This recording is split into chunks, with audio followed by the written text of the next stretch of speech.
Welcome back to Ali's Allotment. Now, it was early June when I last uploaded a video, and as we've entered July, I thought it'd be a good time to give you an update. This time we're at the allotment and we're inside the polytunnel, and I want to show you an area where I've been growing beefsteak tomatoes for the last couple of years. We've finally got some green tomatoes forming.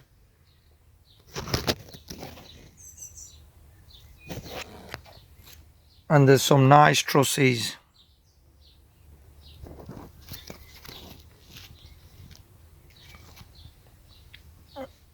on both of these plants, so I'm hoping that we'll get a few sizable tomatoes.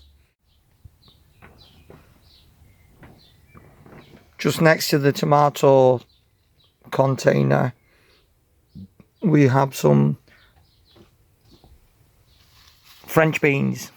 These are dwarf French beans, and this is a yellow type, and they're a few days away from being ready to pick.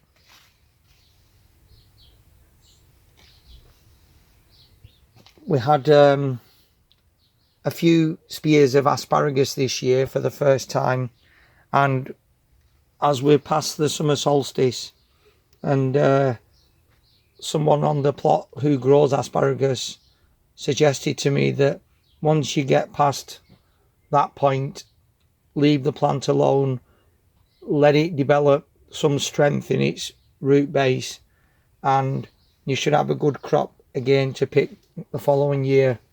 So we've stopped harvesting that.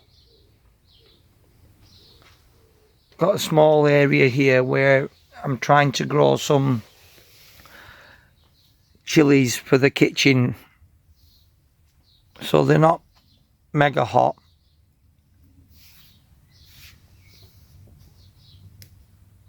There's a cayenne type, long, slim, and we've got jalapeno as well. I've grown salad tomatoes in the polytunnel for a few years as well, but I try and move things about. Sometimes I'll grow them in pots. In a previous year I grew them in this middle area and put the strings right up to this central bar, but this time I've decided to grow them slightly off centre, and I've put some stakes in at an angle, and this is a variety called Alicante, which I'm growing for the first time this year.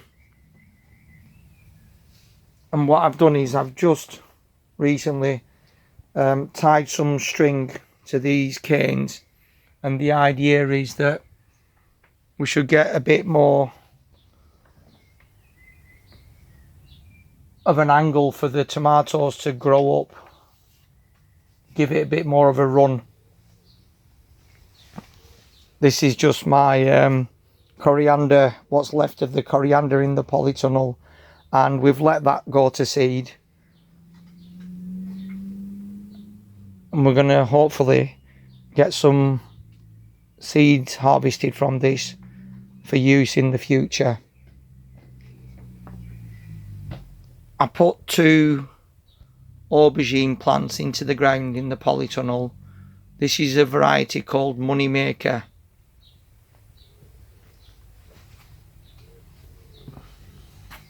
Got some cucumber, and over here as well.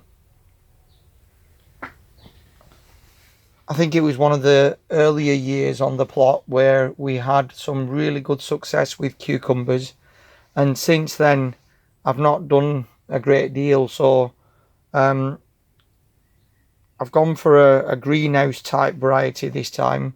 Hopefully we'll get a better crop. But for those of you who are interested in growing cucumbers, if you're growing them for the first time, I'd say go for a variety called Market More. It's quite a bit of empty space here, which I'm hoping I might be able to fill up with this gourd. We'll see what happens. Let's take a look outside. In this area we've got some potatoes growing this year. I think it's a variety of potato called Rocket, and there's one other variety which I can't quite remember what it is. And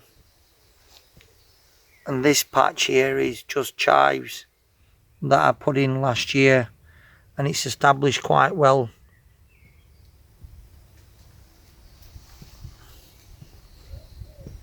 Got a small patch of kohlrabi growing here, and they're starting to form really nicely. When they get to close to tennis ball size, I'll probably harvest them. And next to that, I'm trying my tried and tested Balotti beans. Just moved them to another area this time, but I'm not too hopeful that we'll get much this year. They're a bit late in planting, actually, in sowing the seeds. This bit I'm most pleased about this year. It's my broad bean patch at the allotment. I've got a small patch of broad beans growing in the home garden, but these broad beans are doing really well,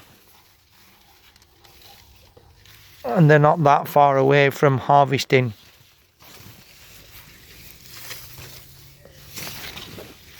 And this is the broad bean that I did a demonstration of planting a few episodes back.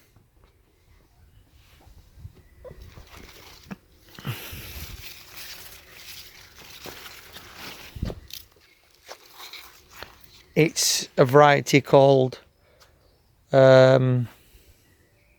Masterpiece, that's it, and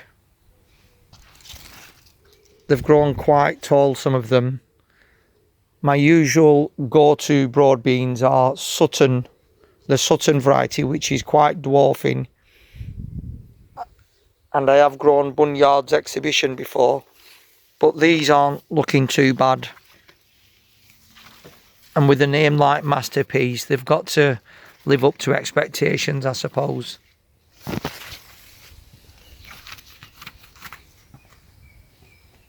Just next door here, I've got a patch of Cavalinero.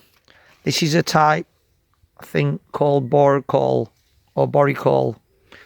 Again, I've done an episode on sowing of this earlier on in the year. What I did do was I've covered it up for quite a while to reduce the chances of cabbage whitefly from laying the eggs. And it's looking really clean.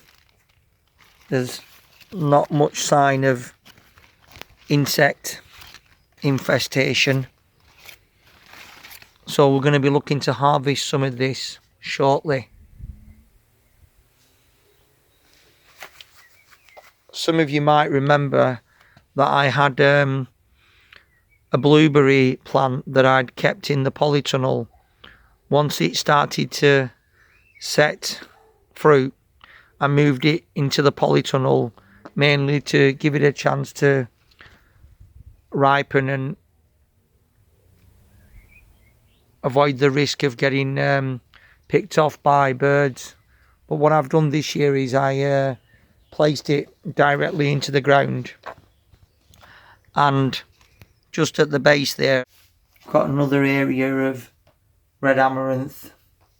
This is the area where I did a video on harvesting red amaranth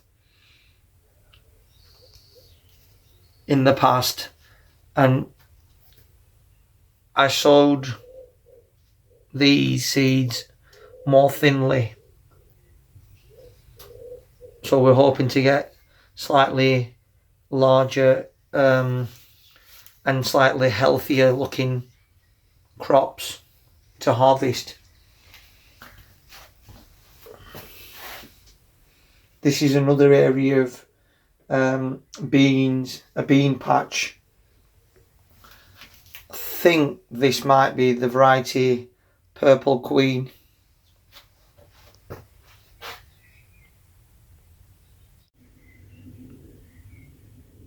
Hopefully by the time I do another update video, we'll be able to show you what the pods look like.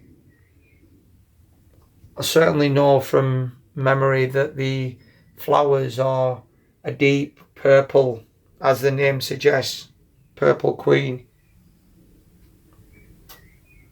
I think these were meant to be a dwarfing type, but for some reason the last couple of years when I've grown them, they've started to climb, so I'm not sure what that's all about.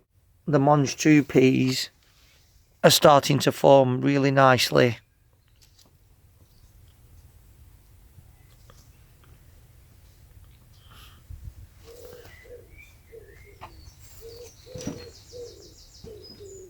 This is my patch of lemon balm.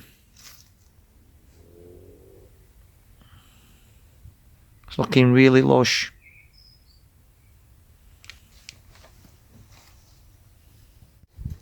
Next to the potato patch are some gooseberries, and I just covered them over to protect them from the birds. There's two plants here. There's one that's in the ground, a gooseberry bush that's growing in the ground, and one that's in a container. And there's some decent looking gooseberries that are forming.